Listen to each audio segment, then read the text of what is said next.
না ভোট দেবো আমি আমি ৭১ নষ্ট হয়ে যাবে, সংবিধান নষ্ট হয়ে যাবে। এগুলি বইলেন না ভাই। এগুলি হইছে ইগো থেকে বেরিয়ে আসেন। ইগো জিনিসটা খুবই খারাপ। এবং আমার নিজেরও ইগো থেকে বেরোতে অনেক কষ্ট হইছে, অনেক পরিশ্রম করতে হইছে। আমি ইগো থেকে বেরিয়ে আসছি। আমার কোনো ইগো নাই। আমাকে কেউ যদি গালি দেয়, আমি গালিটা আমি হজম করি। হজম করি, হাইজা উড়াই দিই। আমি যতক্ষণ পর্যন্ত গালি না দিই, এটা আমার জন্য ভালো। অন্যে দিলে দিল।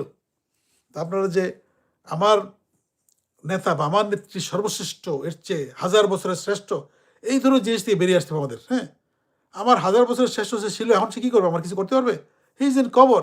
সে তো তার গ্রেভে আছে। He is fighting, he is fighting for his own, তার পরকালে কি হবে এটা নিয়ে সে ব্যস্ত আছে। সে আমাদের পৃথিবীতে কিচ্ছু করতে পারবে না আর। আজকে আমি মরে গেলে আমার কথা তো আর কেউ শুনবে না, বা আমি কথা বলতেও পারবো না। আমি কিছুই করতে পারবো না। একটা একটা টোকা দেওয়ার ক্ষমতা থাকবে না পৃথিবীতে আমার। তো কাজেই এটা ডেড ম্যানের পলিসি নিয়ে আমরা চলতে চাই না। যে মহাত্মা গান্ধী কি করে গেল, আব্রাহাম লিঙ্কন কি করে গেল, ওই তাদের ভালো কথাবার্তা দিতে পারি, কিন্তু তাদের নিয়ে আমরা পলিটিক্স করে, মিছিল মিটিং করে মারামারি করবো না। তাদের মূর্তি বানানোর দরকার নেই, তাদের মূর্তির মাথায় উঠে পেশাব করার দরকার নেই। এই জিনিসগুলি আমরা নিজেরাই, আমরা ধরেন আমাদের জাতি হিসেবে আমরা খুবই বাজে।